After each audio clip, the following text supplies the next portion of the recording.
साईं श्री साईं सच्चरित्र अध्याय 39। इस अध्याय में बाबा ने गीता के एक श्लोक का अर्थ समझाया है। कुछ लोगों की ऐसी धारणा थी कि बाबा को संस्कृत भाषा का ज्ञान न था और नाना साहेब की भी उनके प्रति ऐसी ही धारणा थी। इसका खंडन हेमाड़ पंत ने मूल मराठी ग्रंथ के 50वें अध्याय में किया है।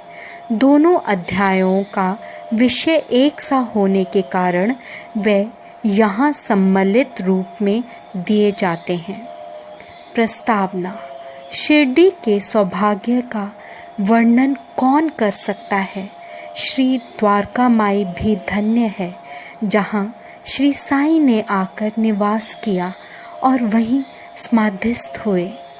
शिरडी के नर नारी भी धन्य हैं, जिन्हें साईं ने पधार कर अनुग्रहित किया और जिनके प्रेमवश ही वे दूर से चलकर वहां आए। शिरडी तो पहले एक छोटा सा ग्राम था, परंतु श्री साईं के संपर्क से विशेष महत्व पाकर वह एक तीर्थ क्षेत्र में परिणत हो गया। शिरडी के नारियां भी परम भाग्यशालिनी हैं, जिनका उन पर असीम और अडिग विश्वास प्रशंसा के परे है। आठों प्रहर काम काज करते, पीसते, अनाज निकालते, गृह कार्य करते हुए वे उनकी कीर्ति का गुणगान किया करती थीं। उनके प्रेम की उपमा ही क्या हो सकती है। वे अत्यंत मधुर गायन करती थीं, जिससे गायकों और श्रोतागण के मन को परम शांति मिलती थी। बाबा द्वारा टीका। किसी को स्वप्न में भी ज्ञात न था कि बाबा संस्कृत के भी ज्ञाता हैं। एक दिन नाना साहेब चांदोरकर को गीता के एक श्लोक का अर्थ समझाकर उन्होंने लोगों को विस्मय में डाल दिया। इसका संक्षिप्त वर्णन सेवानिवृत्त मामलदार श्री बी.वी. देव ने मराठी साईं लीला पत्रिका के भाग 4 में छपवाया है। इसका संक्षिप्त विवरण साईं बाबास चार्टर्स एंड सेइंग पुस्तक के 61वें पृष्ठ पर और the wondrous Saint Sai Baba के पृष्ठ 36 पर भी छपा है। ये दोनों पुस्तकें श्री बी.वी. नरसिम्हा स्वामी द्वारा रचित हैं। श्री बी.वी. देव ने अंग्रेजी में तारीख 27/1/1936 को एक वक्तव्य दिया है, जो कि नरसिम्हा स्वामी द्वारा रचित पुस्तक के भक्तों के अनुभव भाग 3 में छापा गया है। श्री देव को इस विषय की प्रथम सूचना नाना साहेब चांदोरकर से प्राप्त हुई थी, इसलिए उनका कथन नीचे उद्धृत किया जाता है। नाना साहेब चांदोरकर वेदांत के विद्वान विद्यार्थियों में से एक थे। उन्होंने अनेक टीकाओं के साथ गीता का अध्ययन भी किया था तथा उन्हें अपने इस ज्ञान का अहंकार भी था। उनका मत था कि बाबा संस्कृत भाषा से सर्वथा अनभिज्ञ हैं, इसलिए बाबा ने उनके इस भ्रम का निवारण करने का विचार किया। ये उस समय की बात है जब भक्तगण अल्प संख्या में आते थे।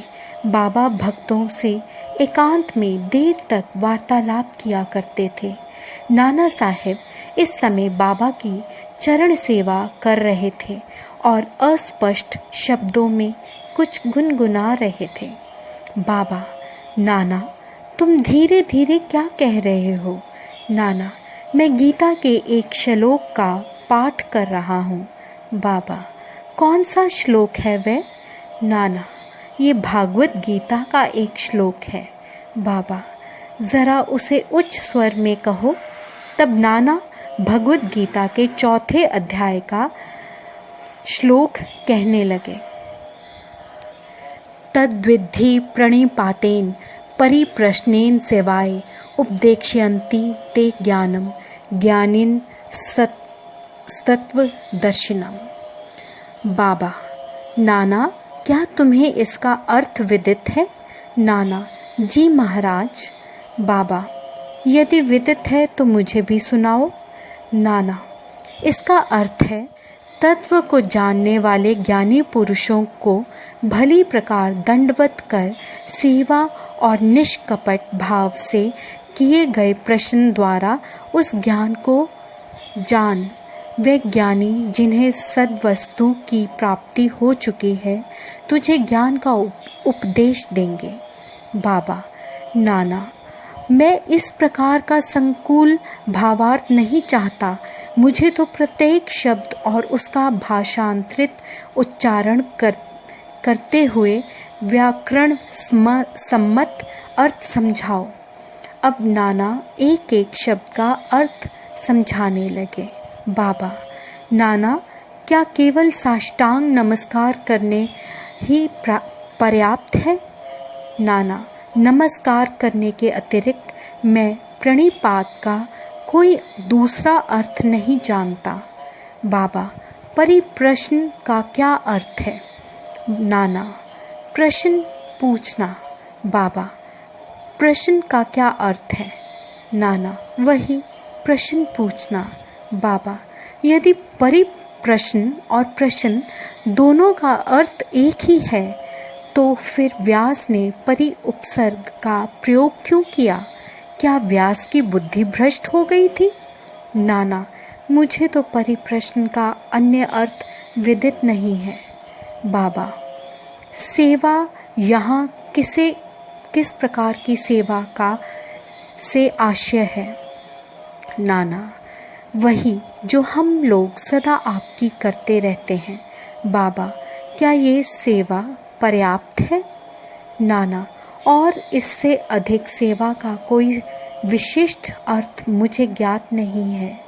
बाबा: दूसरी पंक्ति के उपदेक्ष्यन्ति ते ज्ञानम में क्या तुम ज्ञानम शब्द के स्थान पर दूसरे शब्द का प्रयोग कर इसका अर्थ कह सकते हो?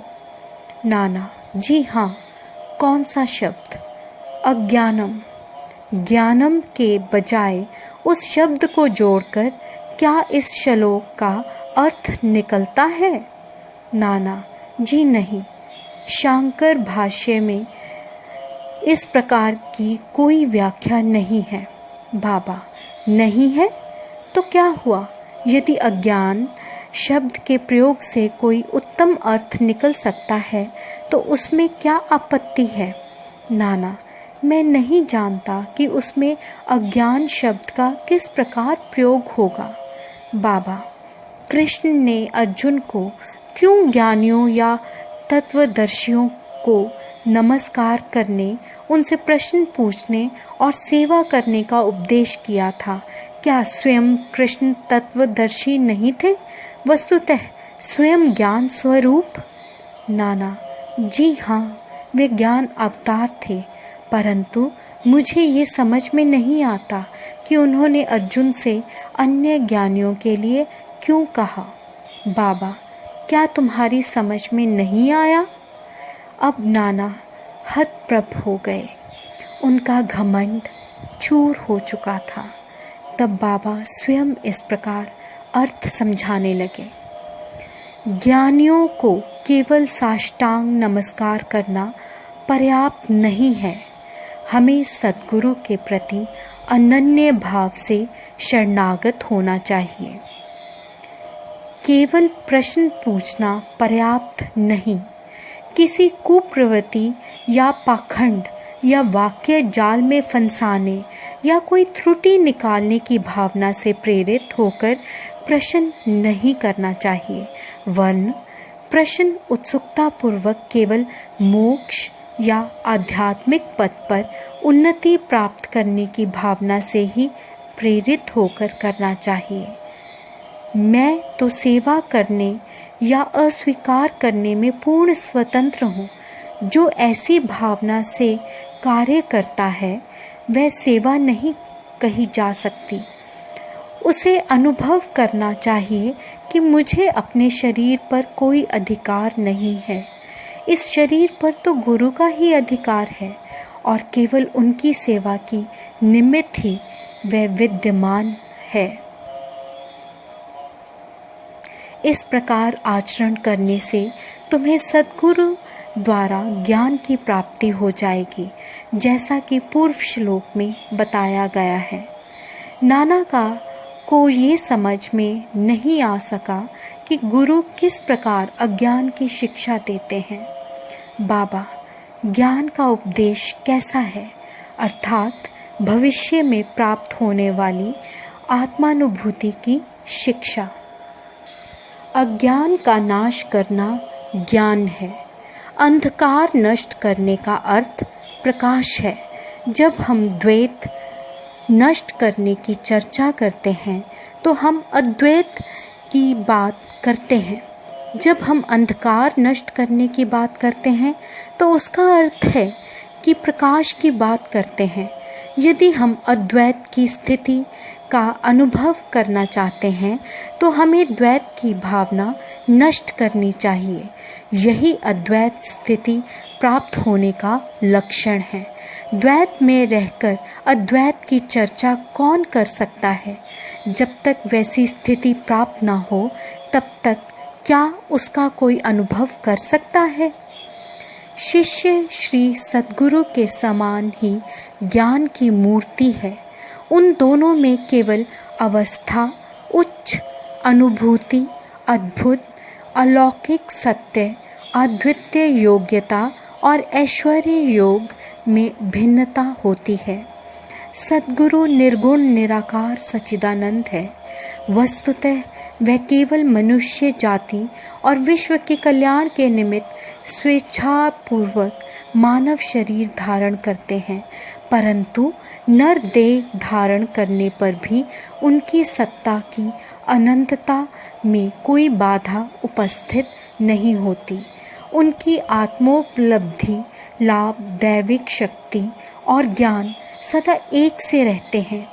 शिष्य का भी तो यथार्थ में वही स्वरूप है, परंतु अनगिनत जन्मों के कारण उसे ज्ञान उत्पन्न हो जाता है और उसी के वशीभूत होकर उसे भ्रम हो जाता है तथा अपने शुद्ध चैतन्य स्वरूप के विस्मृति हो जाती है। गीता के अध्याय 5 में देखो, अज्ञाने नावृंत ज्ञानम तेन मुह्यन्ति जन्तव। जैसा कि वहाँ बतलाया गया है, उसे भ्रम हो जाता है कि मैं जीव हूँ, एक प्राणी हूँ, दुर्बल और असहाय हूँ। गुरु इस अज्ञान रूपी जड़ को काट कर फेंक देता है और इसलिए उसे उपदेश करना पड़ता है। ऐसे शिष्य को जो जन्म जन्मांतरों से ये धारणा करता आया है कि मैं तो जीव, दुर्बल और असहाय हूँ, गुरु सैकड़ों जन्मों तक ऐसी शिक्षा देते हैं कि तुम ही ईश्वर हो, सर्वशक्तिमान और समर्थ हो। तब कहीं जाकर उसे किंचित मात्र भास होता है कि यथार्थ में मैं ही ईश्वर हूँ। सतत भ्रम में रहने के कारण ही उसे ऐसा भास होता है कि मैं शरीर हूँ, एक जीव हूँ तथा ईश्वर और ये विश्व मुझसे एक भिन्न वस्तु हैं। ये तो केवल एक भ्रम मात्र है जो अनेक जन्म धारण करने के कारण उत्पन्न हो गया है। कर्मानुसार प्रत्येक प्राणी को सुख दुख की प्राप्ति होती है। इस भ्रम, इस त्रुटि और इस अज्ञान की जड़ को नष्ट करने के लिए हमें स्वयं अपने से प्रश्न करना चाहिए कि ये अज्ञान कैसे पैदा हो गया, वह अज्ञान कहाँ है, और इस त्रुटि का दिग्दर्शन कराने को ही उपदेश कहते हैं। अज्ञान के नीचे बताए उदाहरण हैं। मैं एक जीव हूँ, शरीर ही आत्मा है। ईश्वर, विश्व और जीव भिन्न भिन्न तत्व हैं। मैं ईश्वर नहीं हूँ। शरीर आत्मा नहीं है, इसका बोध ना होना, इसका ज्ञान ना होना कि ईश्वर, विश्व और जीव एक ही हैं। जब तक इन त्रुटियों का उसे दिग्दर्शन नहीं कराया जाता, तब तक शिष्य को ये कभी अनुभव नहीं हो सकता कि ईश्वर, जीव और शरीर क्या हैं, उनमें क्या अन्योन्याश्रित संबंध है तथा वे परस्पर भिन्न हैं या अभिन्न हैं अथवा एक ही हैं। इस प्रकार की शिक्षा देना और भ्रम को दूर करना ही अज्ञान का ज्ञानोपदेश कहलाता है। अब प्रश्न ये है कि जीव जो स्वयं ज्ञान मूर्ति है, उसे ज्ञान की क्या आवश्यकता है? उपदेश का हेतु तो केवल त्रुटि को उसकी दृष्टि में लाकर अज्ञान को नष्ट करना है। बाबा ने आगे कहा, प्रणिपात का अर्थ है शरणागति। शरणागत होना चाहिए तन, मन, धन से। कृष्ण अन्य ज्ञानियों की ओर क्यों संकेत करते हैं? सद्भक्त के लिए तो प्रत्येक तत्व वासुदेव है और गुरु शिष्य को वासुदेव मानता है और कृष्ण इन दोनों को अपने प्राण और आत्मा। चूंकि श्री कृष्ण को विदित था कि ऐसे अनेक भक्त और गुरु विद्यमान हैं, इसलिए उनका महत्व बढ़ाने के लिए ही श्री कृष्ण ने अर्जुन से ऐसा उल्लेख किया। समाधि मंदिर का निर्माण। बाबा जो कुछ करना चाहते थे उसकी चर्चा वे कभी नहीं करते थे। प्रत्युत आसपास ऐसा वातावरण और परिस्थिति का निर्माण कर देते थे कि लोगों को बाद में उनका निश्चित परिणाम देखकर बड़ा अचंभा होता था। समाधि मंदिर इस विषय का उदाहरण है। नागपुर के प्रसिद्ध लक्षाधिपति श्रीमान बापू साहेब बूटी सुकुटुंब शिरडी में रहते थे। एक बार उन्हें विचार आया कि शिरडी में स्वयं का एक वाड़ा होना चाहिए। कुछ समय के पश्चात जब वे दीक्षित वाड़े में निद्रा ले रहे थे तो उन्हें एक स्वप्न हुआ। बाबा ने स्वप्न में आकर उनसे कहा कि तुम अपना एक वाड़ा और एक मंदिर बनवाओ। श्यामा भी वहीं शयन कर रहा था और उसने भी ठीक वैसा ही स्वप्न देखा। बापू साहेब जब उठे तो उन्होंने श्यामा को रुदन करते देखकर उससे रोने का कारण पूछा। तब श्यामा कहने लगा, अभी अभी मुझे एक स्वप्न आया था कि बाबा मेरे बिल्कुल समीप आए और स्पष्ट शब्दों में कहने लगे कि मंदिर के साथ वाड़ा बनवाओ, मैं समस्त भक्तों की इच्छाएं पूर्ण करूँगा। बाबा के मधुर और प्रेम पूर्ण शब्द सुनकर मेरा प्रेम उमड़ पड़ा तथा गला रुंध गया और मेरी आंखों से अश्रुओं की धारा बहने लगी, इसलिए मैं ज़ोर से रोने लगा। बापू साहेब बूटी को आश्चर्य हुआ कि दोनों के स्वप्न एक से ही हैं। धनाढ्य तो वे थे ही। उन्होंने वाड़ा निर्माण करने का निश्चय कर लिया और श्यामा के साथ बैठकर एक नक्शा खींचा। काका साहेब दीक्षित ने भी उसे स्वीकृति किया और जब नक्शा बाबा के समक्ष प्रस्तुत किया गया तो उन्होंने भी तुरंत स्वीकृति दे दी।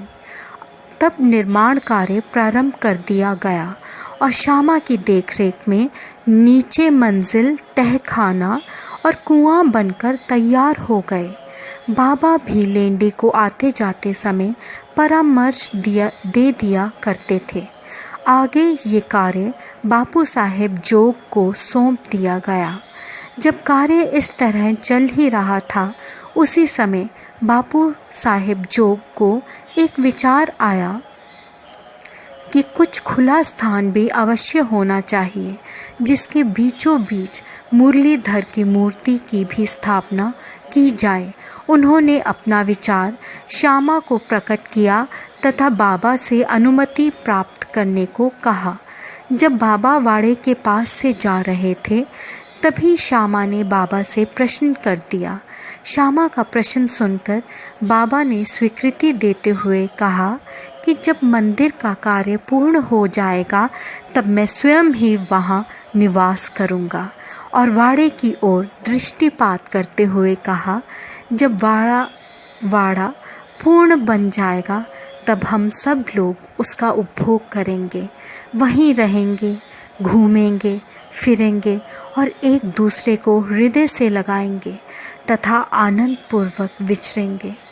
जब श्यामा ने बाबा से पूछा कि क्या ये मूर्ति के मध्य कक्ष की नींव के कार्य आरंभ का शुभ मुहूर्त है, तब उन्होंने स्वीकारात्मक उत्तर दे दिया। तभी श्यामा ने एक नारियल लाकर फोड़ा और कार्य प्रारंभ कर दिया। ठीक समय में सब कार्य पूर्ण हो गया और मुरलीधर की एक सुंदर मूर्ति बनवाने का प्रबंध किया गया। अभी उसका निर्माण कार्य प्रारंभ भी ना हो पाया था कि एक नवीन घटना घटित हो गई। बाबा की स्थिति चिंताजनक हो गई। ऐसा दिखने लगा कि वह अब देह त्याग देंगे। बापू साहिब बहुत उदास और निराश से हो गए। उन्होंने सोचा कि यदि बाबा चले गए तो वाड़ा उनके पवित्र चरण स्पर्श से वंचित रह जाएगा और मेरा सब रुपया व्यर्थ हो जाएगा। परंतु अंतिम समय बाबा के श्रीमुख से निकले हुए वचनों ने मुझे वाड़े में ही रखना केवल बूटी साहिब को ही सांत्वना नहीं पहुंचाई, वरन अन्य लोगों को भी शांति प्रदान की।